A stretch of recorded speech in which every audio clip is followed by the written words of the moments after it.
You're listening to The Lyndia Grant Show. Think on these things with Lyndia Grant.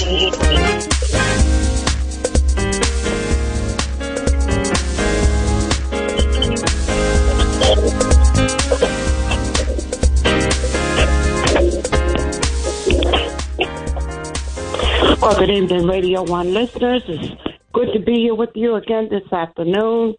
Welcome to The Lyndia Grant Show. We're so happy to be here on WYCB, the oldest gospel station in the country. We have some special guests with us today. We always have our own Dr. Julianne Malvo, and when I was paying attention to the news this week, I know I'm excited about what she's got to tell us today.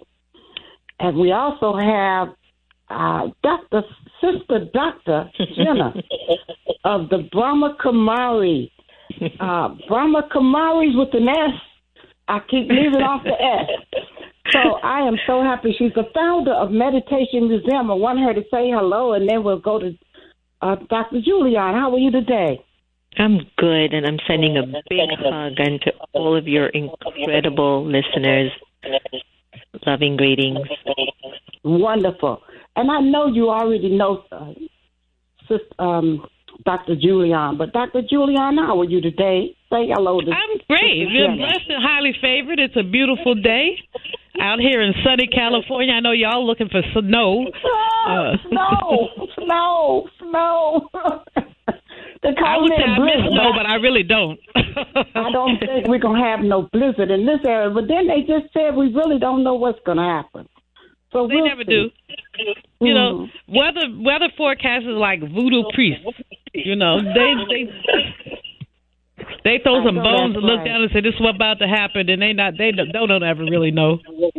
Well, say hello to Sister Jenna, Sister Dr. Hi, Dr. Julianne.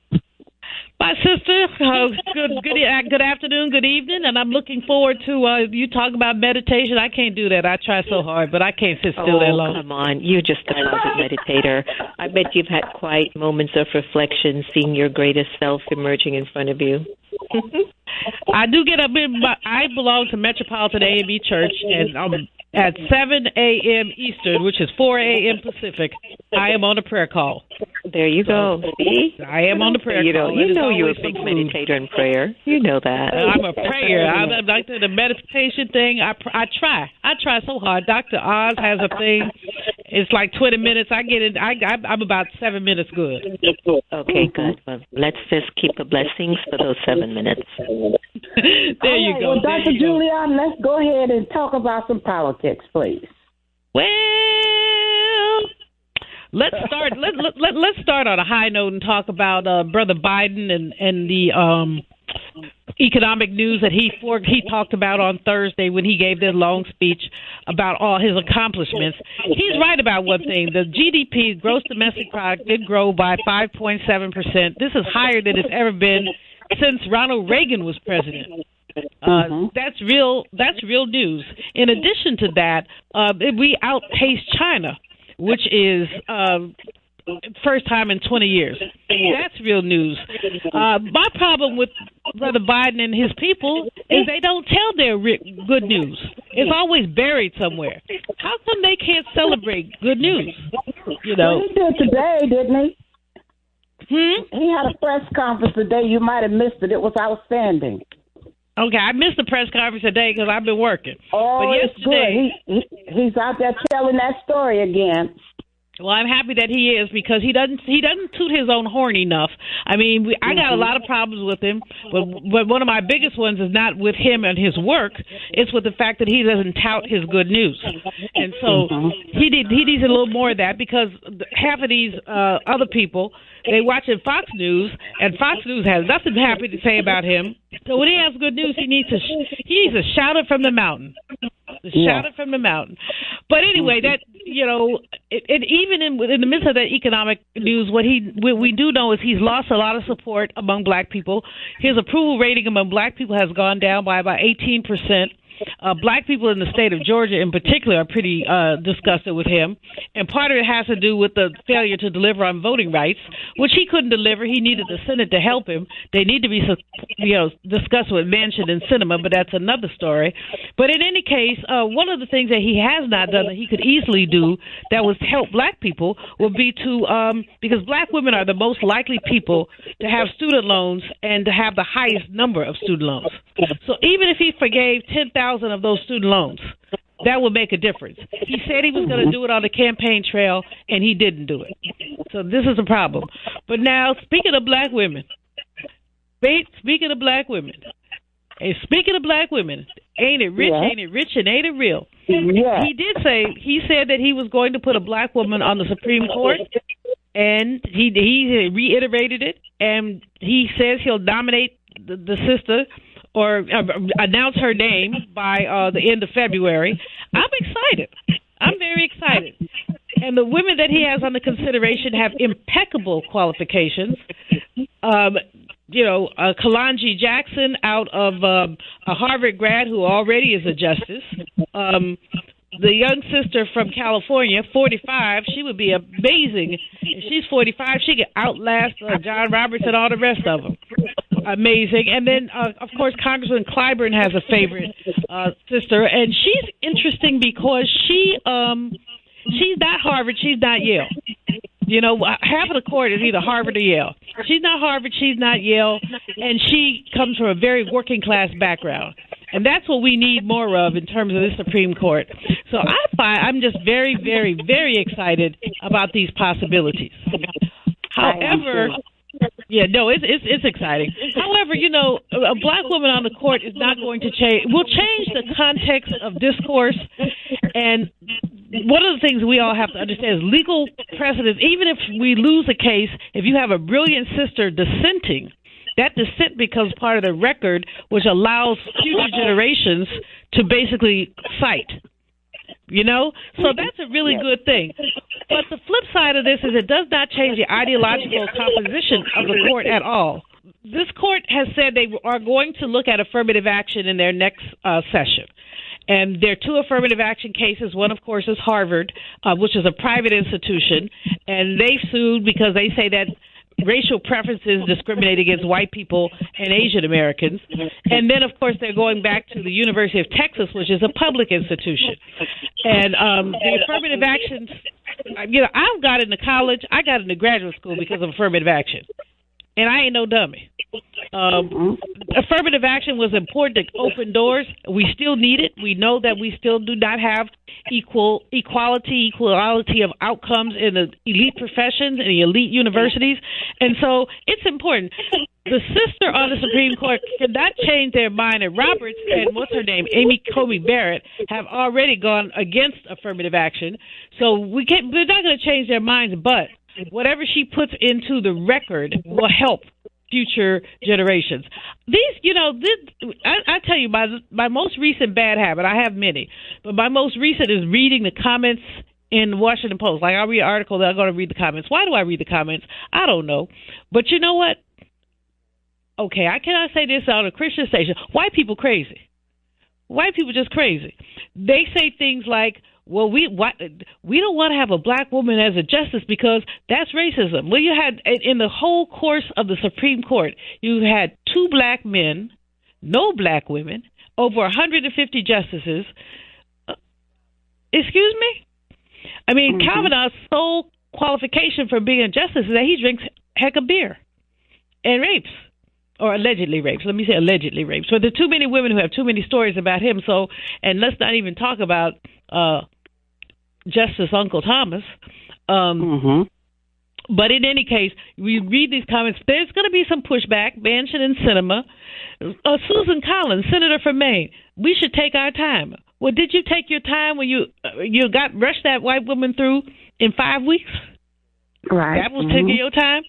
So the hypocrisy gets me, but it is what it is, and this is the United States of America, where hypocrisy is our middle name. The last thing I would just lift up is Ukraine. Are we going to war? Putin is doing his darndest to start a war.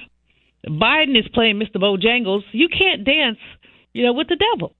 He's playing Mr. Bojangles. We're going to have some consequences. What consequences? Freeze his bank account? He ain't got no money in the bank. So, the Ukraine thing, and the reason that I bring it up with us, Lyndia, is because, even now, a disproportionate number of the ground troops are black men and women. A disproportionate number. So, do any of us care about Ukraine? Are we prepared to lose lives over Ukraine? This is what Brother Biden has taken us, and it's not going to turn out right. It really is not going to turn out. I understand about standing up for our allies and all of that, but when we start talking about hundreds of millions of dollars, which could be used to alleviate economic distress, or when you start talking about lives, this Supreme Court story is going to keep unfolding, and I will keep you posted on it. I'm very excited, and Jim Clyburn, I got to give him his props, because all too often these justices are all from Harvard and Yale, and that is not diversity. If I don't care for the black, white, Asian, Latino, if they all went to Harvard, they're missing something. They're missing something. So to talk about bringing somebody else on is also just to talk about a different kind of affirmative action, diversity in your background. So we'll leave it in the economy. Of course, that's our recurring story all the time. Brother Biden, forgive some student loans. Why don't you? You'll get a political return to it. Thank you so much, Lyndia, and my meditating sister. Thank you, and have a blessed weekend. All right. Enjoy California. Jay. We appreciate you. All right. You're listening to the Lyndia Grant Show. We're going to go to a commercial break, and we will be back to introduce and talk to the one and only Sister Dr. Jenna.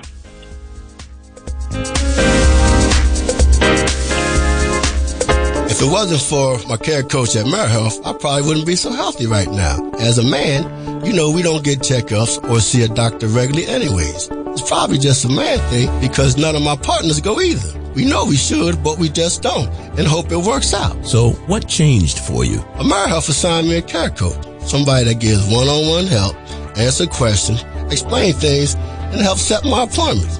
She also helped me understand what having high blood pressure really means and ways to manage it so it doesn't kill me.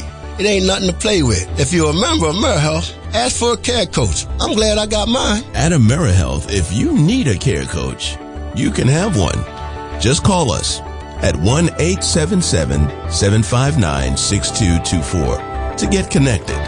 1-877-759-6224.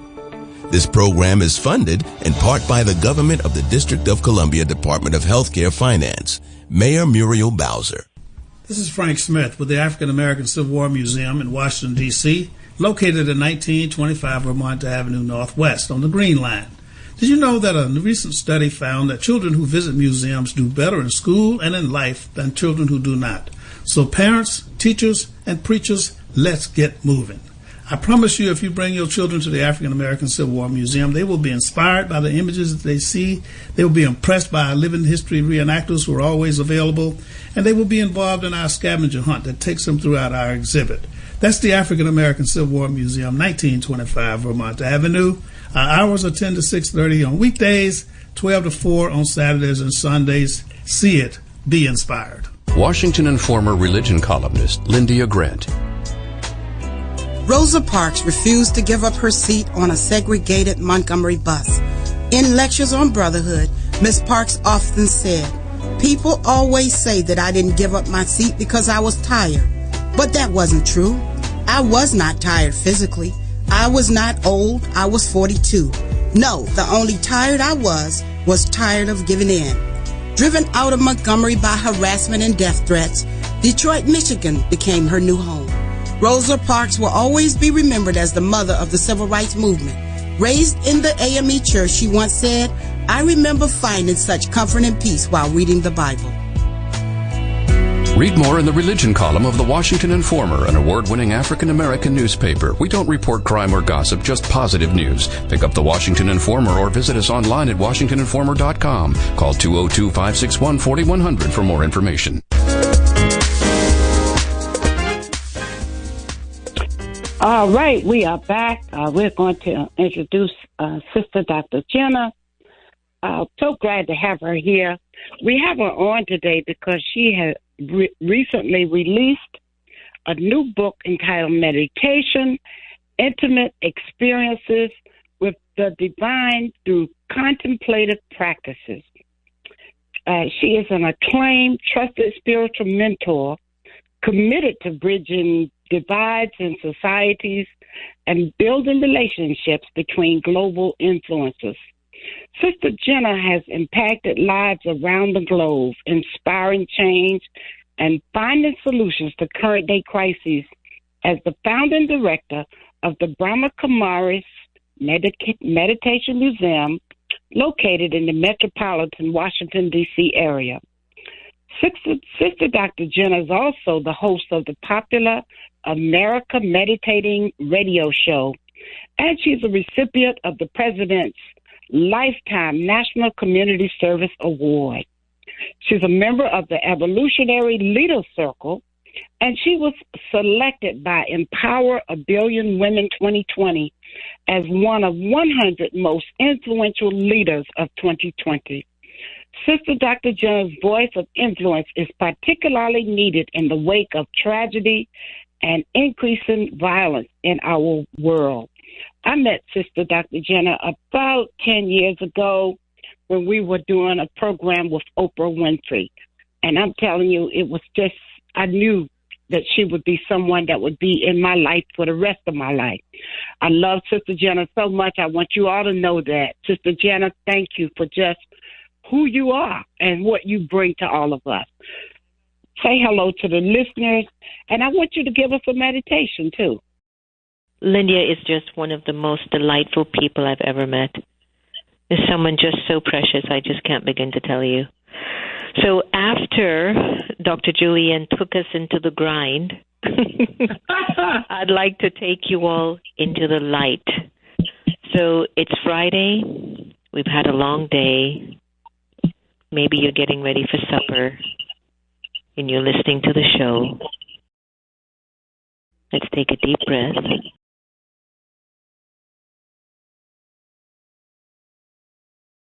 And allow your ability to think your way through an experience. Let go of the sounds of the day. Let go of all the voices of the people, the emails, the meetings. Let go of what's even expected of you. And just be here presently. Right here in the moment.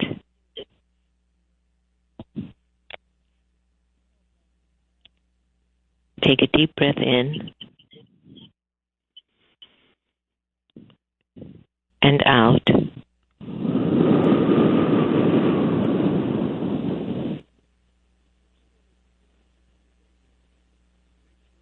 Tell yourself, I am a peaceful soul. I, the soul, the energy of light,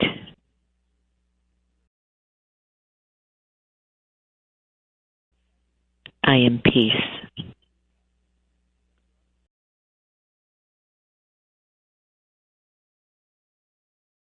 And by reminding yourself of being peace, the whole world will just become quiet.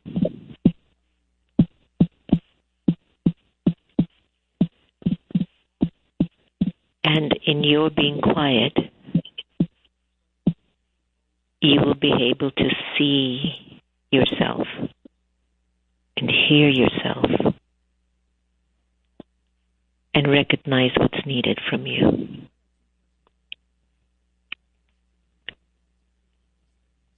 So from this moment of introspection and silence, trust that everyone in your home is feeling your peaceful vibrations.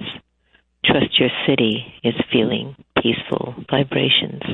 Trust your state, your country, and your world. So I'm glad that Lyndia's asked me to join her on her special segment. And yes, on 02/02/2022, I'll be launching a new book entitled Meditation, Intimate Experiences with the Divine Through Contemplative Practices. The book is really featuring over 30 authors that are sharing about the call that happened for them. You might have felt a call within yourself. It might sound like, I can do better than this, or I know I'm better than this. You could have said something that you felt later on you shouldn't have said it. And inside of you, there is a realization that you could be better, that there's another way of doing this. Those are calls inside of you. And the book features a variety of voices that are talking about their mystical experiences. Our souls right now, it's craving for peace. And I know I'm hearing a lot of kind of disturbing noises on the phone, and I'm not sure if everyone else is hearing it. But we can keep going forward with the conversation, because as much as I'm initiating meditation and peace, one of the good things about that is, even if there is a lot of noise and disturbance and situations that are not going your way, you can rise above it by being aware that you can't control anything outside of you. You can only control the way you choose to feel. Think about this. When you go to the Ritz-Carlton and you're on the lobby, you can smell the air, you see the people, you might hear the sounds of the cars, the horns that are blowing. You can. It's a whole different energy. It's a lot of people. But then when you go into the elevator and go to the top floor and you enter the penthouse and you come outside and you enter your space, the whole world looks different. One of the most important benefits of meditation is to help us to raise the awareness of how we see ourselves in the world around us.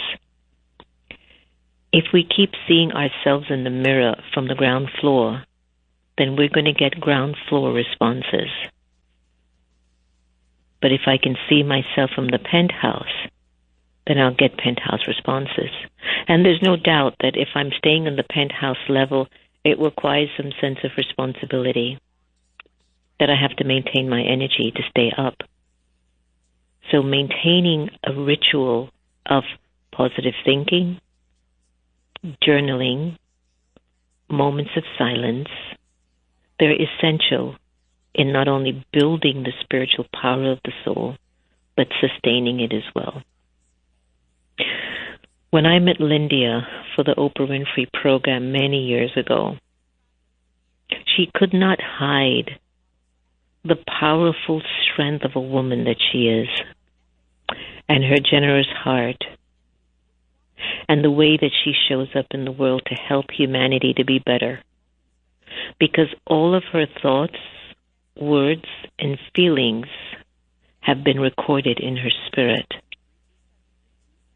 And her spirit, which is her soul, is coming through.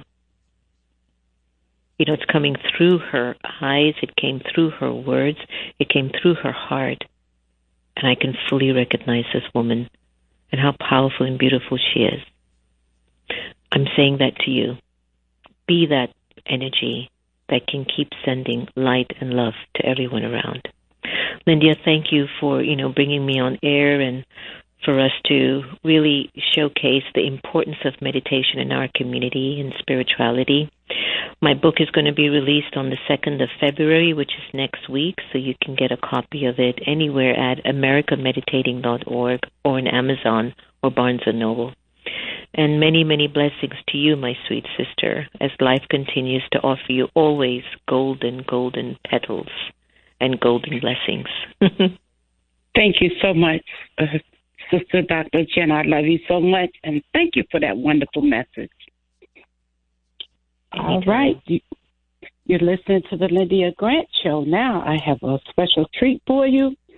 I have the one and only Ayanna Blake. She is going to give you a special announcement about her new and exciting play that she's written that's going to be held at the Cauldron. Hi, everyone. I am Ayanna Blake, playwright and director of Creative Cauldron's bold new work for Intimate Stage's world premiere, Girls of Madison Street, the play. Girls of Madison Street is about a tight-knit family of African-American sisters that confront hidden truths and well-kept secrets as they come together for their mother's funeral. Conflicts emerge, tensions flare, but soon they learn that the bonds of sisterhood know no bounds. Girls of Madison Street comes face to face with issues that affect the hearts of women today, including topics such as mental health, substance abuse, relationships, family, and the misunderstood, oftentimes dysfunctional and problematic bond of sisterhood. The show opens February 10th and runs until May 6th. Thursdays, Fridays, and Saturdays at 7:30 p.m., Sundays, 2 show days at 2 o'clock p.m. and 7 o'clock p.m. All seats are $35. All patrons must wear masks. Social distance between parties and proof of vaccine and negative COVID test within 24 hours of the performance is required for everyone age 5 and older. Girls of Madison Street is sponsored by Diener and Associates, CPA, John Wyatt, our Bold New Work senior sponsor, and the community engagement sponsor, Tori McKinney, Rockstar Realty. For more information and to purchase your tickets, head over to www.creativecauldron.org. This is Ayanna Blake, creator and director of Girls of Madison Street. Hope to see you there. All right, the last day is my birthday, so I guess that's the date that I'm coming. All right, now. All right, May 6th. Thank you for tuning in to the Lyndia Grant Show. Next week, our guest is D.C. Democratic Women's Club President Jeanette Mobley and Dr. Ayo Sakai. They're going to be talking about a panel that the D.C. Democratic Women is hosting on the topic of critical race theory. We want you to be sure to tune in next week to hear all about it. Words, thoughts, and deeds have a boomerang effect, so be careful what you send out. Scripture says, my people perish for the lack of knowledge. So think on these things. From the Lyndia Grant Show, I'm your host, Lyndia Grant. Until next week, good day. Thank you for listening to the Lyndia Grant Show. Think on these things with your host, Lyndia Grant.